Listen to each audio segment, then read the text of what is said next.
اب میں آپ کے سامنے اس نماز کے بارے میں بتاتا ہوں جو بڑی فضیلت والی ہے، بڑی برکت والی ہے۔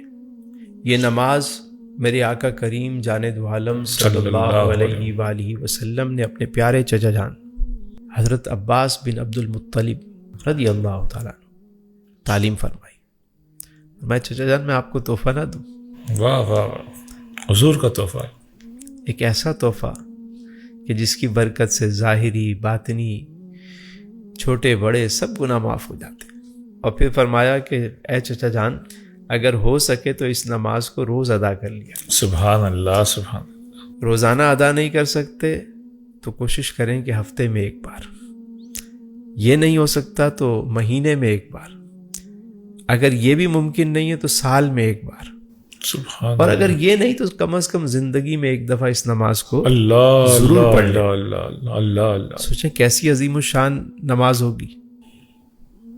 تو اس رات میں توبہ کرنے کے بعد ایک شخص جب صلاۃ و تسبیح پڑھتا ہے تو اللہ کی ذات سے امید ہے کہ وہ بخشا جاتا ہے۔ صلاۃ و تسبیح کا طریقہ سر بیان فرمائے کہ وہ مطلب کیسے پڑھی جائے، اس کا طریقہ کیا ہے ذرا؟ دیکھیے اسے صلاۃ و تسبیح اس لیے کہا جاتا ہے کہ اس میں ایک تسبیح ہے جس کی تکرار کی جاتی ہے۔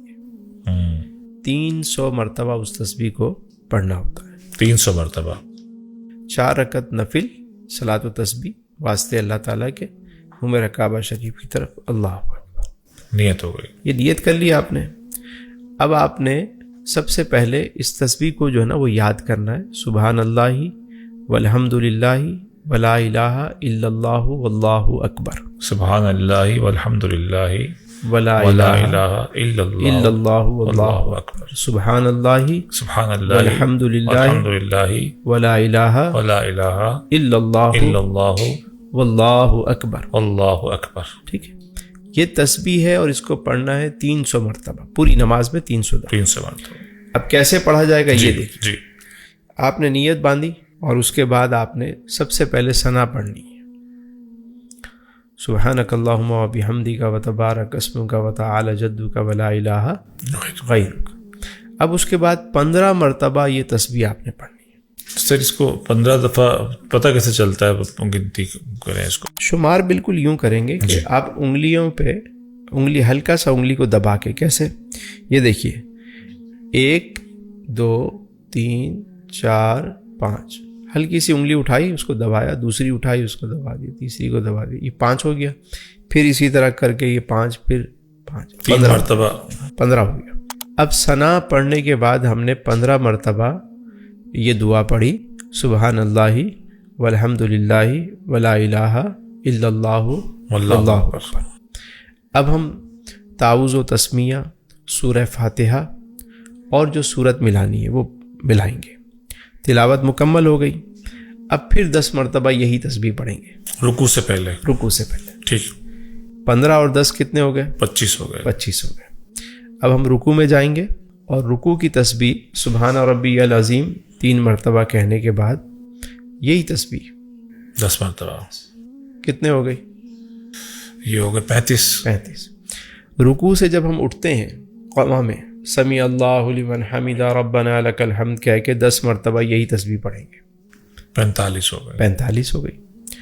اب ہم جائیں گے سجدے میں۔ سجدے میں 3 مرتبہ سبحان ربی الاعلیٰ کہہ کر 10 مرتبہ یہی تسبیح پڑھیں گے، 55 ہو گئی۔ 55 ہو گئی۔ پھر سجدے سے سر اٹھا کے ہم بیٹھتے ہیں جلسے میں تو 10 مرتبہ وہاں پڑھیں گے، 65 ہو گئے۔ 65۔ اب ہم کریں گے دوسرا سجدہ، تو سجدے کی تسبیح کے بعد 10 مرتبہ یہ تسبیح پڑھیں گے، کتنے ہو گئے؟ 75۔ اسی طرح اب ہم دوسری رکعت میں کھڑے ہوں گے اور پھر یہی ترتیب سے ہم 75 جو ہے وہ پورے کریں گے تو 150 ہو جائیں گے، 2 رکعت میں 150۔ پھر تیسری رکعت اسی ترتیب سے ہم پڑھیں گے تو کتنے ہو گئے؟ 300 ہو جائیں گے۔ 300 ہو جائیں گے، سلام پھیریں گے پھر اسی طرح۔ یعنی کہ جب رکعت شروع کریں گے تو تلاوت سے پہلے، تعوذ و تسبیح سے پہلے 15 دفعہ ہم پہلے پڑھیں گے ہر رکعت میں۔ ہاں، جیسے فرسٹ ٹائم آپ نے ثنا پڑھی تو ثنا پڑھ کے آپ نے جو ہے وہ اس کے بعد 15 مرتبہ اس کو پڑھا اور پھر تلاوت کی اور رکوع سے پہلے 10 دفعہ پڑھا۔ ٹھیک ہو گیا۔ دوسری رکعت میں تلاوت سے پہلے ہی آپ نے 15 مرتبہ اس کو پڑھ لیا۔ ٹھیک ہو گیا. ٹھیک ہے, ترتیب ایک ہی رہے گی وہ. ٹھیک ہو گیا. اگر بالفرض پڑھتے ہوئے بھول جائے کوئی شخص, جی جی سم ٹائم یہ ہوتا ہے کہ لگتا ہے 15 کے بجائے ہم نے 10 پڑھ لیا, 10 کی جگہ ہم نے 12 دفعہ پڑھ لیا, تو اگلا رکن ہے, یعنی اس میں آپ اس کوانٹٹی کو پورا کر لیں, کوئی حرج نہیں.